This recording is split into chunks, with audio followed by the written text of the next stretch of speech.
존경하는 국민 여러분, 그리고 우원식 의장님을 비롯한 선배 동료원 여러분, 국민의힘 조배수 의원입니다. 반대 토론에 앞서서 지난 29일 무안공항에서 발생한 여객기 사고 희생자분들의 명복을 빌고 유족들에게 위로의 말씀을 드립니다. 저도 어제 현장을 다녀왔습니다만 국회에서 사고를 수습하고 대책 마련을 위해서 최선을 다하겠다는 말씀드립니다. 저는 오늘 우리 국민들이 자칫 반인권적 국가범죄라는 자극적이고 그럴싸한 단어에만 매몰되어서 법안에 숨겨진 의도와 폐해를 놓칠까 우려하는 마음으로 이 자리에 섰습니다. 사법체계 파괴와 공무원 인권 탄압으로 귀결되는 반인권적 국가범죄의 시효 등에 관한 특례법안의 부당성에 대해서 말씀드리겠습니다. 첫째, 본 법안은 심각한 절차적 문제가 있습니다. 이 법안은 재정법임에도 불구하고 국회법에서 거치도록 정한 공청회, 청문회를 거치지 않았습니다. 또 해당 상임위인 법사위에서도 충분한 토론 없이 여당 의원들의 반대에도 불구하고 일방적으로 졸속 통과되었습니다. 둘째, 본 법안은 내용적으로도 심각한 문제가 있습니다. 본래 이 법은 과거 군사정권 하에서 국가가 자행한 반인권 범죄의 피해자와 그 유족이 배상을 받을 수 있도록 하자는 취지로 반인권적 국가범죄 또는 이를 조작 은폐한 행위의 공소시효와 민사상 손해배상 청구권의 소멸시효를 영구 배제하는 것이 핵심입니다. 그렇다면 시효 배제의 대상을 과거 군사정권 시절 범죄에 한정하는 것도 방법일 것입니다. 그런데 이 법의 반인권적 국가범죄는 적용 대상 시점에 아무 제한이 없습니다. 문제입니다. 또 반인권적 국가범죄의 설시 중에 수사 또는 기소에 관한 직무라든지 직무 수행 과정에서 사건의 실체를 조작 은폐하기 위해서 범한 죄 같은 불명확한 개념은 예측이 불가능해서 범죄 범위가 얼마든지 확장될 수 있어서 큰 혼란이 예상됩니다. 이를 근거로 공소시효와 소멸시효 적용을 배제하는 것은 도리어 수사 공무원의 인권을 탄압할 수 있습니다. 특히 공무원의 직권남용 등이 반인권적 국가범죄 범위에 포함되어 있어서 피해자 또는 유죄가 확정된 범죄자들이 담당 수사관에게 보복성 고소, 고발을 남발할 수 있게 됩니다. 셋째, 이 법은 내용상의 문제와 부작용 때문에 헌재와 법원은 물론 법무부, 검찰, 경찰, 공수처뿐 아니라 대한변협, 한변도 한 목소리로 반대하고 있습니다. 넷째, 이 법의 부작용 피해가 심각합니다. 이 법은 일선에서 묵묵히 민생 범죄를 수사하는 경찰관, 수사관, 교도관들을 사지로 내모는 법입니다. 조폭, 강간범, 마약서범은 공소시효가 지나서 처벌받지 않고 활개치며 돌아다니고 되려 이들을 수사한 경찰과 수사관들은 공소시효를 없애서 죽을 때까지 보복성 고소 고발과 손해배상에 노출되는 상황을 만드는 것이 과연 여러분이 생각하는 인권이고 정의입니까? 범죄자가 훨씬 우위에 서게 되고 수사관의 직무 수행을 위축시키는데 정의가 맞습니까? 위헌적인 이 법안이 통과될 경우 민생 수사를 담당하는 16만 명의 현장 경찰, 검찰, 공수처, 특별사법경찰관은 물론 그들의 60만 가족들까지 평생 억울한 고소, 고발과 민사소송에 휘말리게 됩니다. 변호사 비용은 수사관들이 감당해야 되고 수사하면 집안이 거덜난다, 죽을 때까지 고소당하고 소송당한다 이렇게 할 텐데 누가 수사를 하려고 하겠습니까?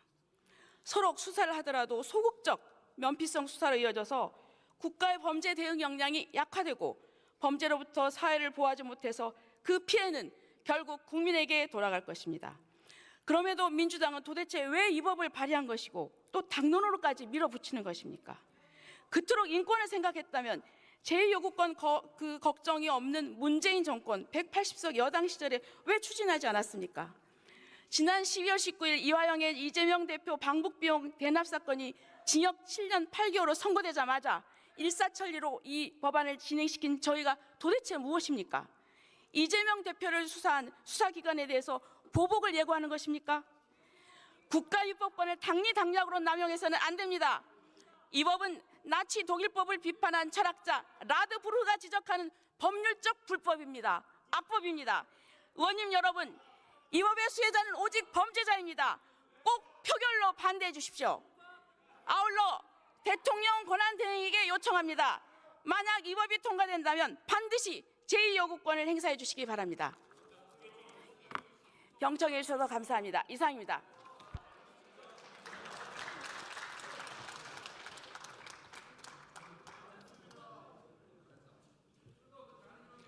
조배석 의원 수고하셨습니다. 다음으로 서영교 의원 나오셔서 토론해 주시기 바랍니다.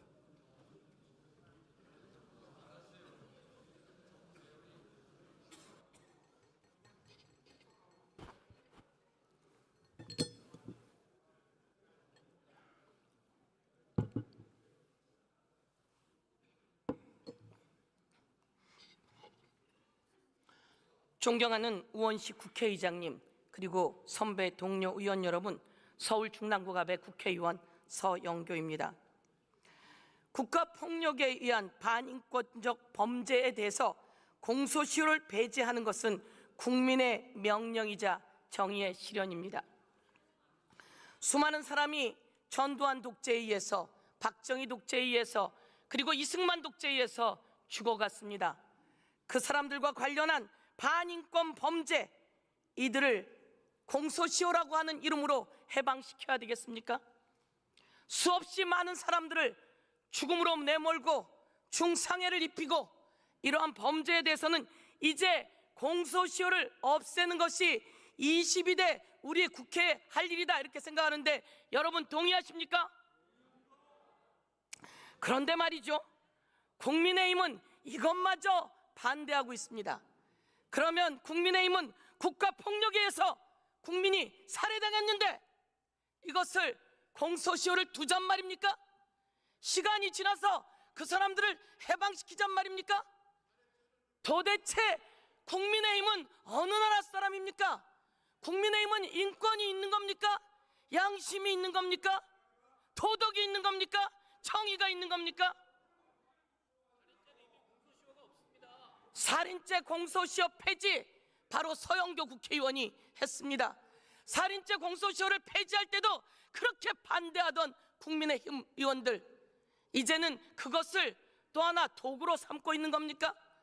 살인죄 공소시효 폐지해야 합니다. 그리고 폐지되었습니다. 제가 그거 폐지했고 국민의힘에서 반대하는 거 무릅쓰고 끝내는 만장일치로 통과시켰습니다. 그래서 화성연쇄 살인범도 잡게 되고 약천 오거리 살인범도 잡게 되었던 것입니다. 그런데 여러분, 이런 사건 말고 국가가 저지른 범죄입니다. 국가는 이 범죄를 저지르고 아주 집요하게 증거를 은폐합니다. 그리고 조작합니다. 이 증거들을 숨기기 아주 쉽습니다. 왜냐하면 국가가 권력이 있기 때문입니다. 수사관이 이 피해자를 압박합니다. 억압합니다. 그리고 숨겨놨기 때문에 이 피해자는 그대로 국가 권력에 의해서 내가 잘못했습니다 라고 범죄자로 낙인 찍히게 됩니다. 그리고 수년이 지났습니다. 이제 민주사회가 돌아와서 그 사람들이 제기합니다. 그때 그 범죄자 처벌해 주십시오 라고 했더니 공소시효가 끝났습니다. 진실과 화해를 위한 법안으로 이 사람은 무죄는 받았습니다. 그런데 이 사람이 그렇게 당하고 죽어갔는데 딸이 그 범죄자를 잡으려고 했더니 공소시효가 끝났습니다. 여러분, 국가기관이 이렇게 조작하고 은폐하고 그리고 뒤집어 씌워서 사람들을 사망에 이르거나 중상에 이르게 한다면 그거 국가기관 맞습니까? 어느 수사관이 혼자서 그 일을 하겠습니까? 어느 경찰이, 어느 검사가 혼자서 하겠습니까? 윤석열과 같은 집단이 시켰기 때문 아니겠습니까? 이 사람들은 혼자서 절대 그 범죄를 저지르지 않습니다. 검사가 왜 사건을 조작합니까? 검사가 왜 사건을 은폐합니까? 검사가 왜 뒤집어 씌웁니까? 바로 위에서 조직적으로 명령을 내렸기 때문 아니겠습니까? 그런데 이 사람들의 이 사건에 일정 시간이 지나면 해방시키는, 이게 말이 됩니까? 그 사람들은 은폐하고 조작하고 누르고 협박해서 그 당시에는 알 수가 없습니다. 그래서 국가기관이 저지른 폭력으로 사망당하거나 상해를 입혔을 때는 공소시효를 없애놔야 더 이상 이런 조직적인 범죄는 일어나지 않을 거다, 저는 이렇게 주장하는데 여러분 어떻게 생각하십니까? 이제 우리는 시작입니다. 독일도 프랑스도 나치의 범죄에 공소시효를 없앴습니다. 그냥 없앴겠습니까? 그들이 없애는 과정마다 끝내 반대 세력이 준동을 했습니다. 그것을 한 번, 두 번, 세 번에 걸쳐서 이제 완전히 나치의 반인륜적인 범죄에 대해서 공소시효를 없앤 것입니다. 오늘 국민의힘이 반대 토론을 하다니 정말 가증스럽습니다. 정말 이해할 수 없습니다. 이런 반대가 있지만 우리는 이번에 확실하게 반인륜적인 국가폭력에 의한 범죄 공소시효 없애줄 것에 찬성해 주시길 요청드리겠습니다. 감사합니다.